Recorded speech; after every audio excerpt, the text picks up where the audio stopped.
Em 1864, o mundo enfrentava um problema.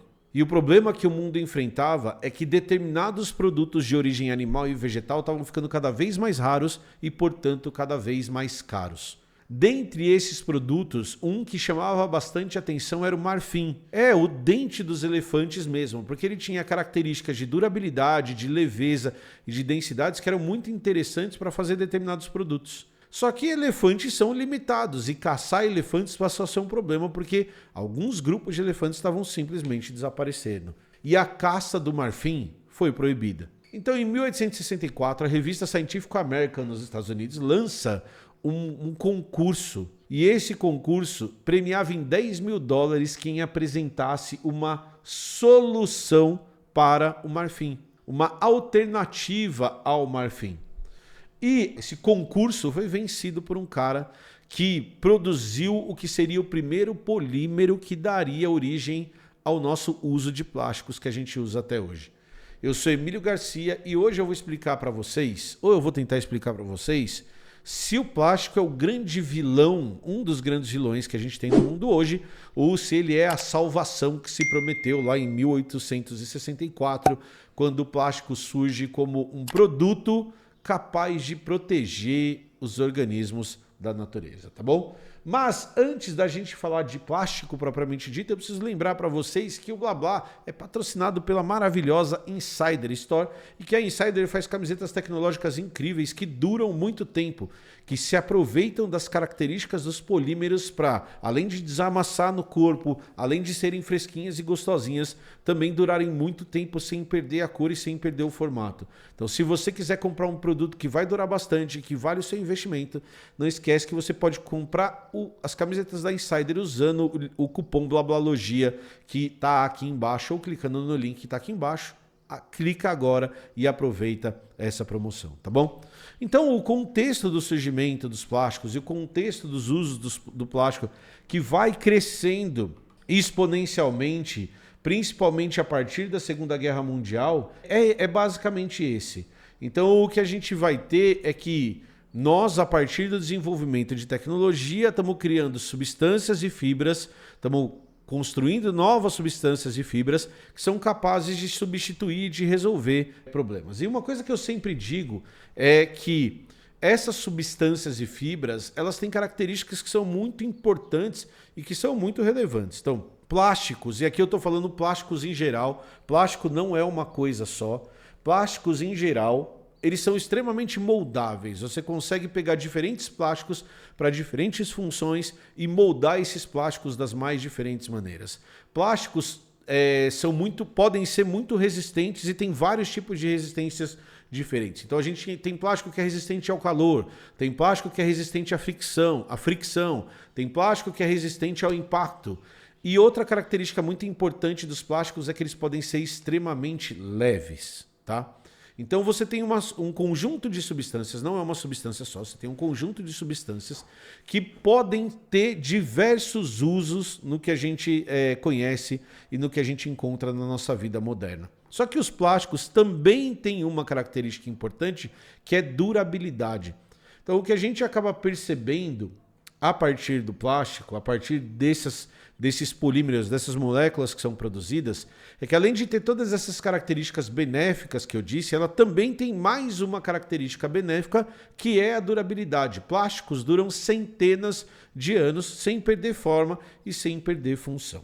E aí o que acaba acontecendo? O que acaba acontecendo é que, principalmente a partir da Segunda Guerra Mundial, a produção de plásticos explode, a tecnologia, o desenvolvimento de novos polímeros também aumentam e aquela substância que tem todas essas características benéficas é durável, não tem cheiro, não tem gosto, não pega o gosto das coisas, é altamente moldável, é leve, fácil de produzir, as pessoas que produzem isso abrem mão de uma das características disso, que é a durabilidade. Então o plástico que tem todas essas características benéficas e além de tudo é durável, passa a ter um uso que não tinha antes, que é o uso a característica de ser descartável. E aí o plástico só é descartável porque ele é muito barato de ser produzido. Então a gente começa a ter um cenário em que a gente utiliza todas as características do plástico, menos uma. E a característica do plástico que a gente não utiliza é sua durabilidade. Então a gente passa a fazer embalagem de plástico dentro de embalagem de plástico para conter alguma coisa de plástico dentro da embalagem. E todas essas primeiras embalagens, todas essas coisas, elas são descartáveis. Você vai jogar fora, você vai fazer um uso muito rápido disso e você vai jogar fora esses produtos. Então, a partir da Segunda Guerra Mundial, os plásticos passam a ter essa característica em que uma das facetas dele é ignorada e a gente passa a usar plásticos e jogar esses plásticos fora muito rápido. E aí lá para a década de 90 a gente começa a perceber o problema que isso está gerando. Então, o maior problema que a gente tem de plásticos hoje está ligado à presença de microplásticos, ou seja, esse plástico ele vai quebrando em pedacinhos cada vez menores. Eles viram esponjinhas que absorvem substâncias tóxicas e eles vão contaminando todos os ambientes em que a gente acha. Então a gente acha microplástico em praticamente dentro de todos os peixes, a gente acha microplástico dentro das plantas, a gente acha microplástico dentro de animais terrestres e a gente acha microplásticos inclusive dentro da gente. Alguns trabalhos mostram que a gente hoje está contaminado com microplástico nos nossos gametas. A gente tem microplásticos contaminando os fetos durante o desenvolvimento. A gente tem microplásticos ultrapassando a barreira a barreira do cérebro e chegando ao nosso cérebro. E isso cheio de contaminantes, tá? Então a gente tem a junção de algo que surgiu para resolver questões ambientais, apresenta um monte de características muito legais e um monte de usos muito bons e a gente faz um mau uso desses plásticos porque o custo é tão barato que eu me permito jogar esses plásticos fora, causando impactos ambientais gigantescos que a gente não consegue nem medir ainda, tá? Dito tudo isso, feito toda essa explicação que eu fiz, os plásticos eles se encaixam na categoria de vilão ou de herói? Eles salvaram o ambiente ou eles destruíram o ambiente? E a resposta é uma resposta complexa. Então, a primeira coisa que a gente tem que entender como seres humanos sociais capazes de tomar decisões, pelo menos alguns deles, é que o uso que a gente dá para o plástico, ele é um uso que a gente escolhe dar para o plástico. Então, ter embalagem dentro de embalagem, fazer isso é uma escolha nossa, que não é inerente ao plástico. Então, o plástico ele não é o herói ou o vilão, ele é uma descoberta que o ser humano fez e que a gente faz um mau uso dessa descoberta. Então a gente usa muito mal essas substâncias que a gente acaba produzindo, simplesmente porque é barato.